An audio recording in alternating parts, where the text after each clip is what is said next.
Assalamualaikum warahmatullahi wabarakatuh. Salam sejahtera bagi kita semua. Salam, Om Swastiastu, Namo Buddhaya, salam kebajikan. Di sini kami dari kelompok 5 akan menjawab beberapa pertanyaan dari anggota kelas E6 guna memenuhi tugas mata kuliah Otonomi Daerah dan Desentralisasi Pemerintahan Daerah dengan dosen pengampu Bapak Silverius Taiseran SSTP MAP. Pertama-tama, izinkan kami memperkenalkan diri. Saya sendiri, Nindya Praja Ahmad Purkon, NPP 300396 dari kelas E6, absen 2, jurusan Manajemen Sumber Daya Manusia Sektor Publik, asal pendaftaran Provinsi Kepulauan Bangka Belitung. Dengan 3 rekan saya lainnya, yaitu Daniel Bayu Buana, Devianti, dan Demiana Kikmotep Katimko. Selanjutnya, pertanyaannya akan dijawab terlebih dahulu oleh Devianti. Kepada Devianti, saya persilakan. Assalamualaikum warahmatullahi wabarakatuh. Perkenalkan, Nindya Praja Putri Devianti, NPP 300184, kelas E6, absen 8, merupakan anggota dari kelompok 5. Baiklah, saya di sini akan menjelaskan tentang pertanyaan yang telah diajukan oleh rekan-rekan. Baiklah, pertanyaan pertama adalah pertanyaan yang diajukan oleh Saudara Aditya Wardana Wamnebo, merupakan anggota dari kelompok 6. Pertanyaannya adalah, mengapa pelaksanaan otonomi daerah diikuti dengan desentralisasi fiskal? Jawabannya adalah, menurut pendapat saya, desentralisasi fiskal adalah penyerahan kewenangan fiskal atau keuangan dari pemerintah pusat kepada pemerintah daerah. Ini merupakan suatu mekanisme transfer dana dari APBN dalam kaitan dengan kebijakan keuangan negara, yaitu untuk mewujudkan ketahanan fiskal yang berkelanjutan dan memberikan stimulus terhadap aktivitas perekonomian masyarakat. Maka, dengan kebijakan desentralisasi fiskal diharapkan agar menciptakan pemerataan kemampuan keuangan antar daerah yang sepadan dengan besarnya kewenangan urusan pemerintah pusat yang diserahkan kepada pemerintah daerah.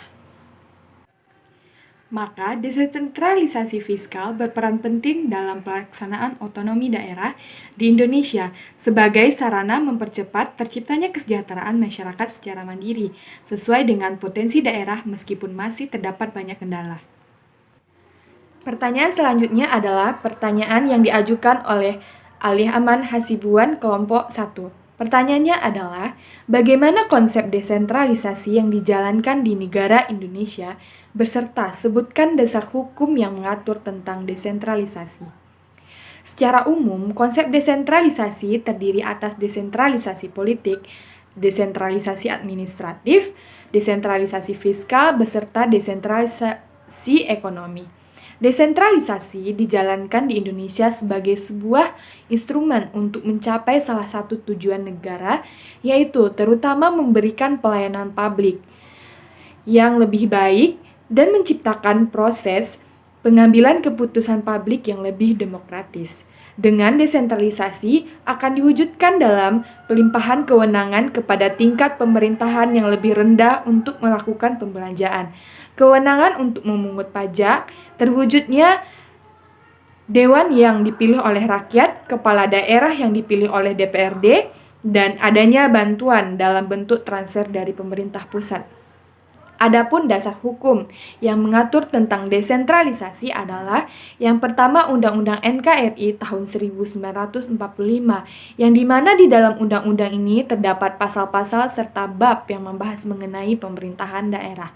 Yang kedua, ketetapan MPR RI nomor 25 tahun 1998. Yang ketiga, Undang-Undang nomor 34 tahun 2000, Undang-Undang nomor 17 tahun 2003, Undang-Undang nomor 1 tahun 2004, Undang-Undang nomor 32 tahun 2004, Undang-Undang nomor 33 tahun 2004, Peraturan Pemerintah nomor 55 tahun 2005, Peraturan Pemerintah nomor 58 tahun 2005. Baiklah, pertanyaan selanjutnya yaitu pertanyaan yang diajukan oleh Saudari Alia Ramadhani kelompok 2. Pertanyaannya adalah, jelaskan apa manfaat diterapkannya otonomi daerah di Indonesia.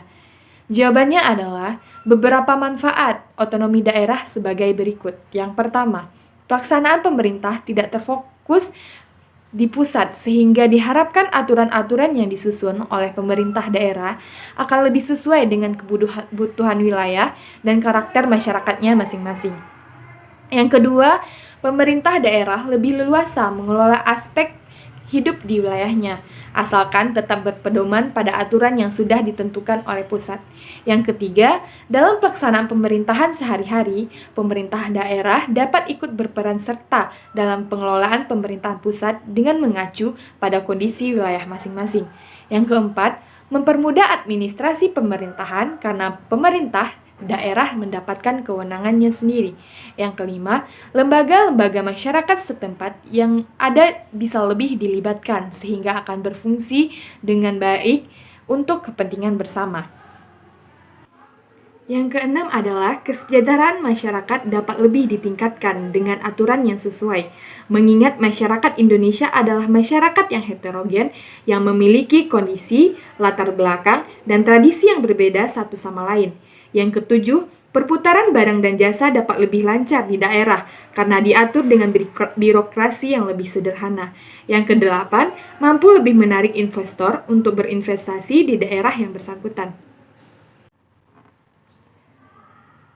Pertanyaan selanjutnya adalah pertanyaan yang diajukan oleh Andi Muhammad Fatur, kelompok 3. Pertanyaannya adalah, mengapa dengan status otonom yang diberikan kepada seluruh daerah di Indonesia, tidak semua daerahnya menjadi maju atau berkembang pesat?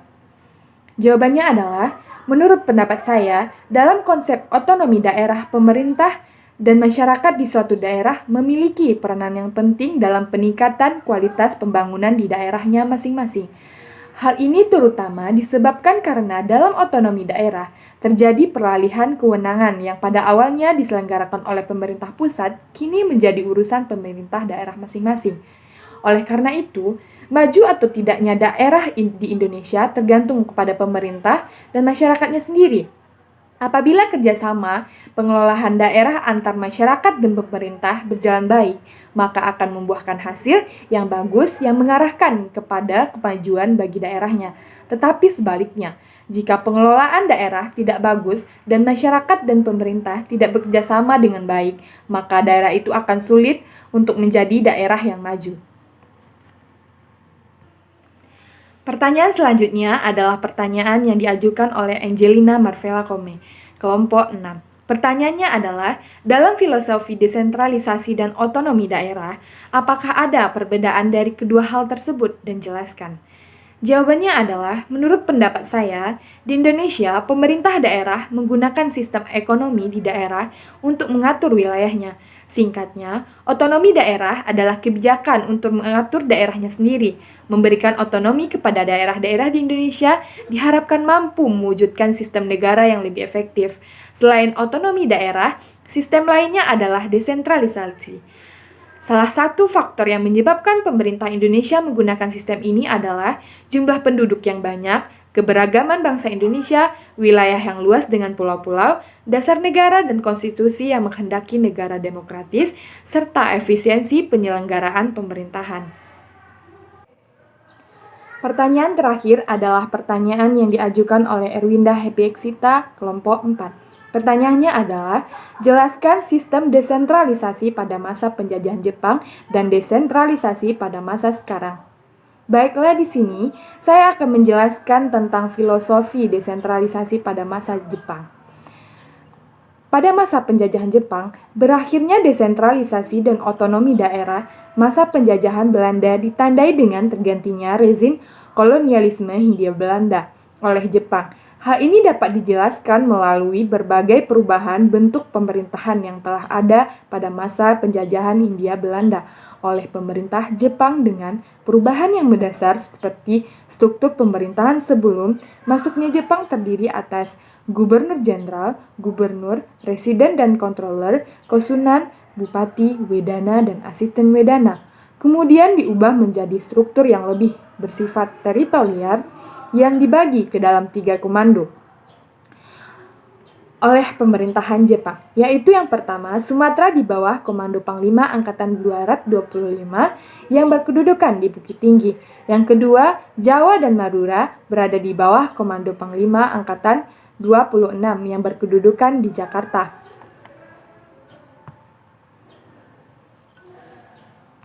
Daerah lainnya berada di bawah Komando Panglima Angkatan Laut yang berkedudukan di Makassar. Otonomi daerah pada masa reformasi.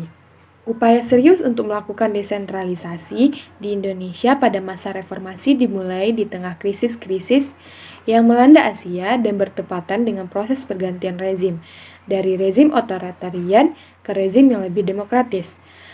Pemerintah Habibie yang memerintah setelah jatuhnya rezim Soeharto harus menghadapi tantangan untuk mempertahankan integritas nasional dan dihadapkan dengan beberapa pilihan, yaitu melakukan pembagian kekuasaan dengan pemerintah daerah yang berarti mengurangi peran pemerintahan pusat dan memberikan otonomi kepada daerah, pembentukan negara federal atau membuat pemerintah provinsi sebagai agen murni pemerintah pusat.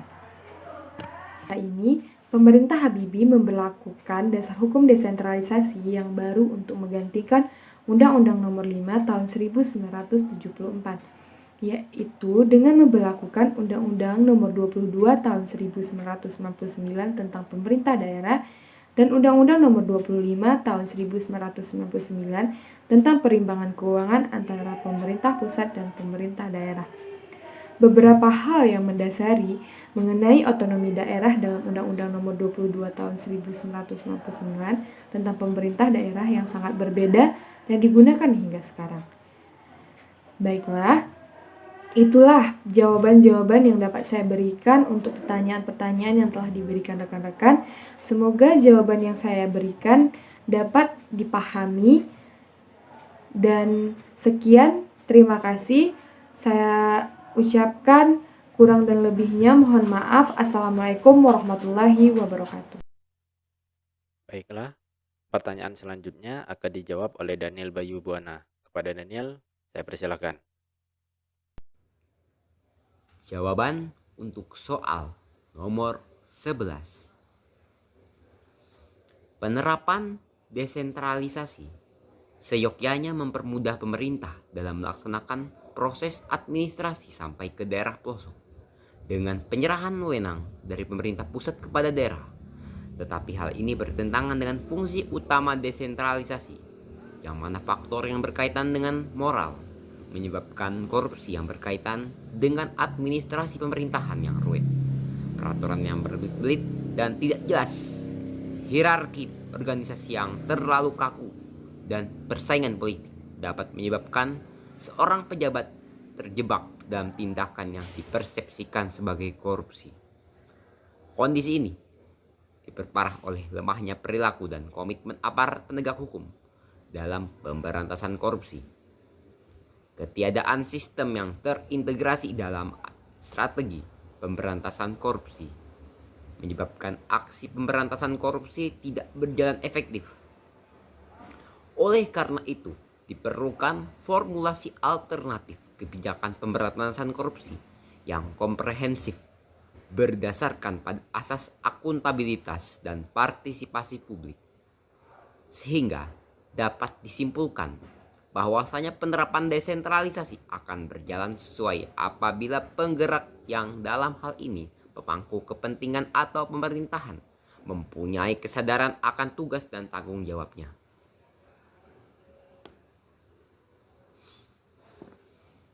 Jawaban untuk soal nomor 12. Kelebihan desentralisasi zaman kolonial Belanda yang masih dipakai hingga saat ini. Yang pertama, desentralisasi melahirkan birokrasi pemerintahan kolonial yang kuat. Semakin terbentuknya format pemerintahan daerah dalam kerangka Hindia Belanda sebagai satu kesatuan wilayah. Yang kedua, struktur organisasi merupakan pendelegasian wewenang dan memperingan manajemen pemerintah pusat, lalu mengurangi bertumpuknya pekerjaan di pusat pemerintahan. Yang keempat, dalam menghadapi masalah yang mendesak, pemerintah daerah tidak perlu menunggu instruksi dari pusat. Hubungan yang harmonis dan gairah kerja antara pemerintah pusat dapat ditingkatkan. Peningkatan efisiensi dalam segala hal, khususnya penyelenggaraan pemerintahan, baik pusat maupun daerah. Dan terakhir, dapat mengurangi birokrasi dalam arti buruk karena keputusan dapat segera dilaksanakan. Untuk jawaban soal nomor 13, yakni kepanjangan dari nama Helvetius Caecilius. Ya, kepanjangan dari nama Helvetius Caecilius adalah Levinus Wilhelmus Christian Caecilius. Untuk jawaban soal nomor 14. Tujuan otonomi daerah tahun 1999 jika ditinjau dari Undang-Undang Nomor 22 Tahun 1999 yang menyampaikan secara eksplisit tentang desentralisasi dan otonomi daerah merupakan kewenangan yang dimiliki pemerintah daerah untuk mengurus dan mengelola berbagai urusan penyelenggaraan pemerintahan di daerah bagi kepentingan dari kesejahteraan masyarakat di daerah. Karenanya, pemerintah daerah harus menjadikan otonomi daerah dan desentralisasi sebagai modal awal bagi upaya peningkatan pelayanan masyarakat dan pembangunan daerah yang berorientasi untuk kepentingan daerah. Sehingga paradigma pembangunan di daerah akan berubah menjadi pembangunan daerah di daerah oleh daerah untuk kepentingan daerah. Dan jika dilihat dari berbagai sisi tujuan dari otonomi daerah tahun 1999 bisa disampaikan jika ditinjau dari sisi politik, maka harus dipahami sebagai sebuah proses untuk membuka ruang bagi lahirnya kepala pemerintahan daerah yang dipilih secara demokratis, memungkinkan berlangsungnya penyelenggaraan pemerintahan yang responsif. Dari segi ekonomi, terbukanya peluang bagi pemerintah di daerah mengembangkan kebijakan regional dan lokal untuk mengoptimalkan pendayagunaan potensi. Sementara itu, dari kacamata sosial juga menciptakan kemampuan masyarakat untuk merespon dinamika kehidupan di sekitarnya. Lalu, mengetahui masalah-masalah yang menjadi kewenangan atau acuan program suatu daerah dalam meningkatkan produktivitas dalam bidang tertentu. Selain itu pula dapat mengetahui sejauh mana arah dan sasaran suatu daerah dalam pencapaian menuju satu daerah yang otonom dan tingkat keberhasilan dalam pencapaian program bidang tertentu sehingga suatu daerah bisa menjadi daerah otonom. Jawaban untuk soal nomor 15. Hal-hal yang dapat diambil dari sistem pemerintahan Belanda oleh bangsa Indonesia antara lain yang pertama, pemerintahan Belanda mengubah sistem pemerintahan dari administrasi tradisional menuju sistem administrasi modern. Yang kedua, adanya penerapan parlemen, birokrasi atau pelayanan sipil, bahkan dasar demokrasi walau masih terbatas dalam sistem pemerintahan kolonial Belanda di Indonesia. Ketiga, memperkenalkan ajaran trias politika dalam sistem pemerintahan yang tentunya sudah kita pakai sistem ini hingga sekarang. Untuk jawaban soal nomor 16. Adapun strategi terbaik untuk menghilangkan paradigma korupsi di lingkungan pemerintahan daerah guna memperkuat sistem desentralisasi oleh pemerintah pusat, yakni melalui beberapa tahapan sebagai berikut. Yang pertama, adanya jaminan dan dukungan yang kuat dari lembaga pemberantasan korupsi untuk membongkar kekuatan jaringan kartel korupsi dalam konteks well-organized crime. Yang kedua, mengedepankan edukasi pemahaman terhadap resiko korupsi sebagai dilakukan tindakan represif bila mana terjadi pelanggaran. Yang terakhir, memastikan legitimasi hukum yang kokoh terhadap lembaga pemberantasan korupsi. Mohon izin Bapak dosen, mohon izin rekan-rekan, izin memperkenalkan diri, Nindya Prajaputri Damiana Kikmotep Katimko, NPP 301459 dari kelas E6, absen 6, anggota kelompok 5.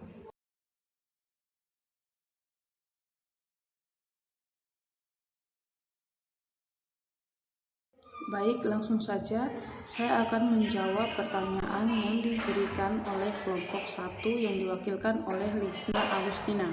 Pertanyaannya adalah, apakah ada hubungannya otonomi daerah dan pembangunan daerah?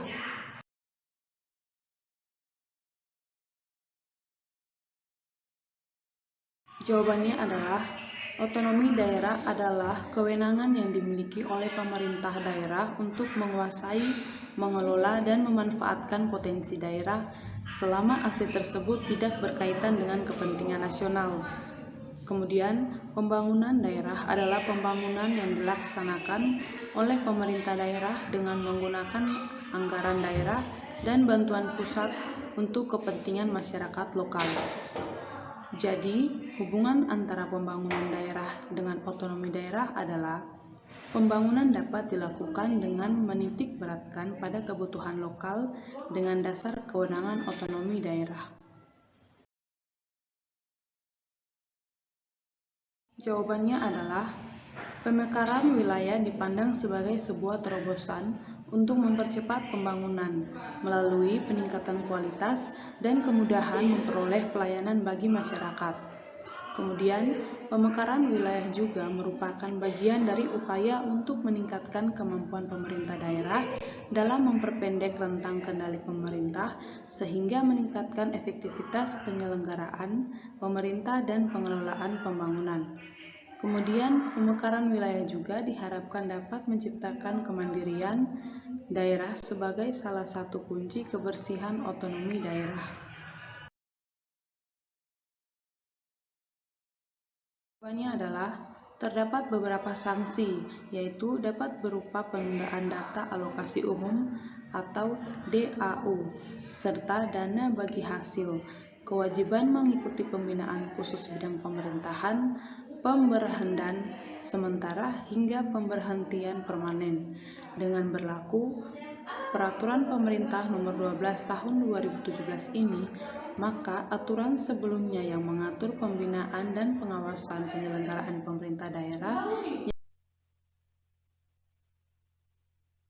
Baik, selanjutnya saya akan menjawab pertanyaan dari Rasid Kusuma Pranata.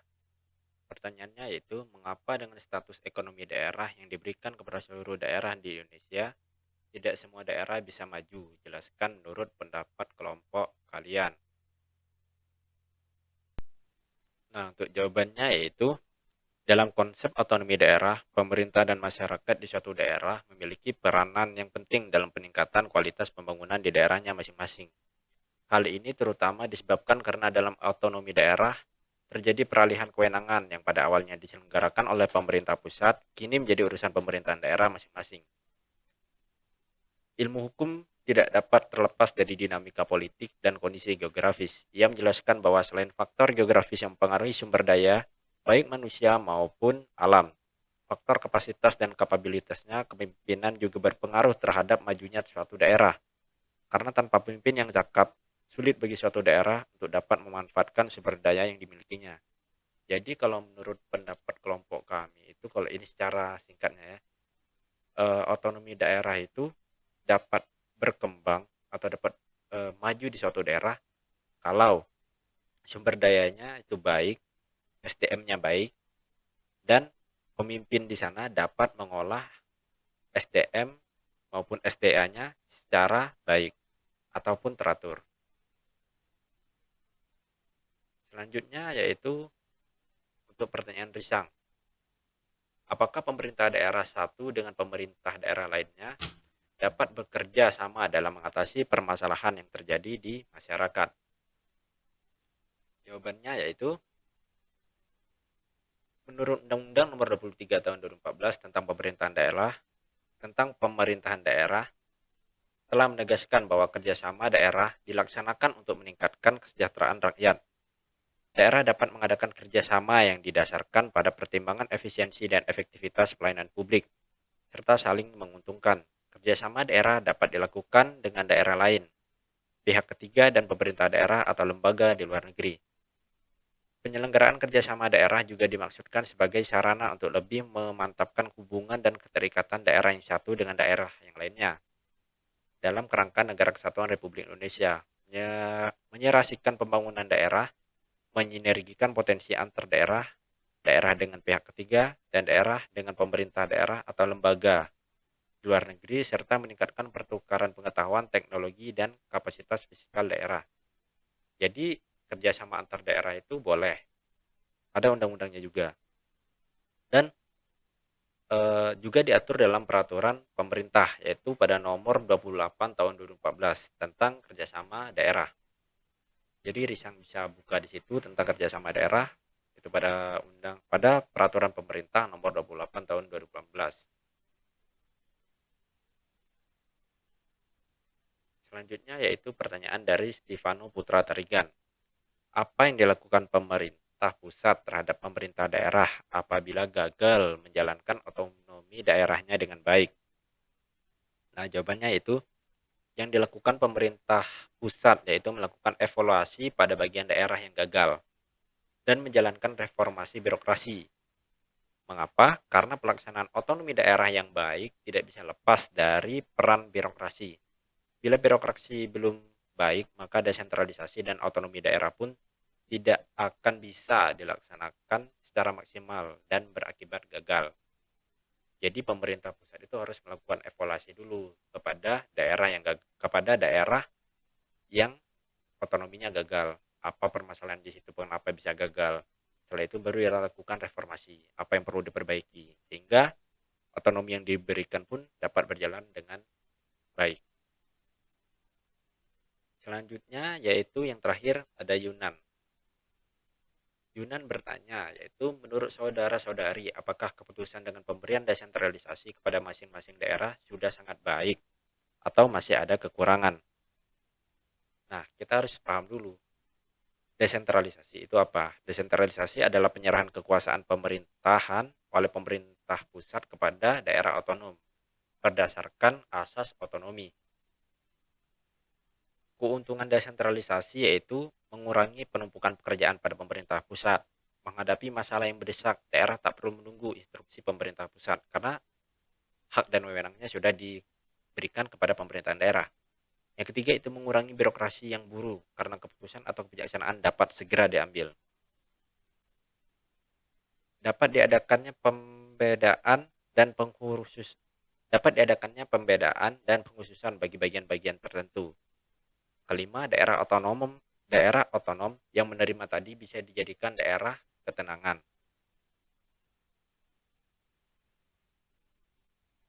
Landasan pokok otonomi daerah juga agar dapat tercapainya kesejahteraan masyarakat. Nah, kelemahan desentralisasi yaitu struktur pemerintahan yang memang menjadi tambah kompleks tapi sulit berkoordinasi. Kedua, keseimbangan keseharusnya antar daerah dapat terganggu. Ketiga, dapat menimbulkan daerahalisme, yaitu kedaerahan. Keempat, keputusan lazimnya membutuhkan waktu yang lama. Kelima, butuh biaya yang banyak. Nah, kesimpulan dari pertanyaannya Yunan tadi, apakah keputusan dengan pemberian desentralisasi kepada masing-masing daerah sudah sangat baik atau masih ada kekurangan?